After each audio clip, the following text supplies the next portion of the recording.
बाहर लड़ते लड़ते हम लोग परेशान हो गए और वहां हमारी बात नहीं सुनी जाती, वहां लाठियां पड़नी शुरू हो गई। लेकिन यहाँ भी अपनी आवाज उठा पाएंगे कि हमारे मुद्दे जस्टिफाइड होते हैं, हमारे मुद्दे सही होते हैं, उनको कोई काट नहीं सकता। जितने भी आपके ब्यूरोक्रेट्स बैठते हैं वो भी हमारे मुद्दे नहीं काट पाते, क्योंकि हमारी मांग जायज हो। कहा अखिलेश इसलिए बेहतर देखे क्योंकि इन्होंने मेरी कैशलेस इलाज की सुविधा उस सरकार के आखिरी कैबिनेट पारित की थी।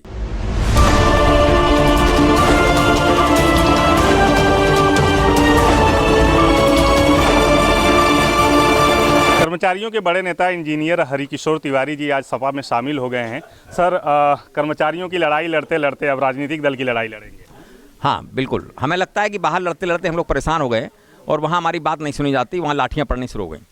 तो अंदर जाके भी हम अपनी आवाज़ उठाएंगे, अंदर भी उठाएंगे और बाहर भी उठाएंगे, घेराघारी भी तो करेंगे हम, लेकिन यहाँ भी अपनी आवाज़ उठा पाएंगे कि हमारे मुद्दे जस्टिफाइड होते हैं, हमारे मुद्दे सही होते हैं, उनको कोई काट नहीं सकता। जितने भी आपके ब्यूरोक्रेट्स बैठते हैं वो भी हमारे मुद्दे नहीं काट पाते, क्योंकि हमारी मांग जायज होती है। इसलिए निर्णय लिया है कि हम अंदर भी बात करेंगे और बाहर भी बात करेंगे। कर्मचारियों की जो लड़ाई आप लंबे समय से लड़ रहे हैं, कई सरकारें आपने देखी हैं, अखिलेश क्यों बेहतर लगे? मैंने कहा अखिलेश इसलिए बेहतर देखे क्योंकि इन्होंने मेरी एक कैशलेस इलाज की सुविधा उस सरकार के आखिरी कैबिनेट पारित की थी और सरकार ने उसका नाम बदल के पंडित दीनदयाल उपाध्याय रख दिया। उसके बाद में 4.5 साल तक उस सरकार इसको होने नहीं दिया, जबकि बहुत महत्वपूर्ण योजना थी और माननीय उच्च न्यायालय तक ने कहा था कि इसको होना चाहिए। डीवाई चंद्रचूड़ जी ने कहा था कि इसको होना चाहिए, उन्होंने 10 आदेश इसके ऊपर किए। उसके बाद सरकार के कुछ अधिकारियों ने नहीं किया और 18 महीने से मेरे ऊपर सिर्फ हम लोग चिल्ला ना पाएँ, हम लोग हड़ताल ना कर पाएँ, जो चीज़ जायज़ थी। इसलिए हमारे ऊपर एस्मा लगा रखा है, इमरजेंसी लगा रखी है, इसको हम बर्दाश्त नहीं कर सकते। आपकी लगातार कई संगठनों से, कर्मचारी संगठनों से बातचीत होती रही है, बैठकें होती रही हैं।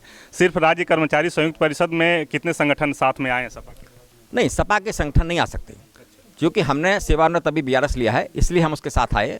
विचारधारा कुछ भी हो सकती है, लोग मतदान करेंगे वो अलग बात है, वो सबको अधिकार होगा, वो अपने मतदान करेंगे। कोई भी संगठन इसके साथ नहीं आ सकता है, इसलिए संगठन कोई नहीं आया। विचारधारा उनकी आएगी हमारे साथ में जब इलेक्शन होगा। पुरानी पेंशन आपका प्रमुख मुद्दा है, क्या घोषणा पत्र में अखिलेश शामिल करेंगे? बात हुई है?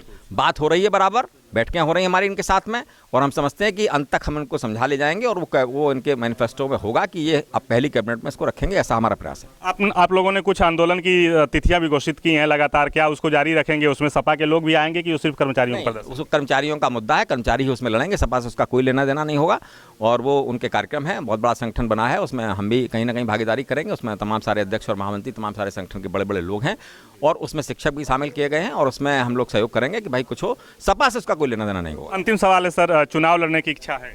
हाँ बिल्कुल, मैं अभी लड़ा भी था, अभी मैं एमएलसी का चुनाव आगरा से लड़ा था, 24,000 वोट भी हमको मिला था। मैं बहुत अच्छी लड़ाई मैंने की थी निर्दलीय होने के बाद भी, और मैं चाहूँगा कि इसमें अंदर जाके भी हम कुछ काम करें, ऐसा नहीं बना।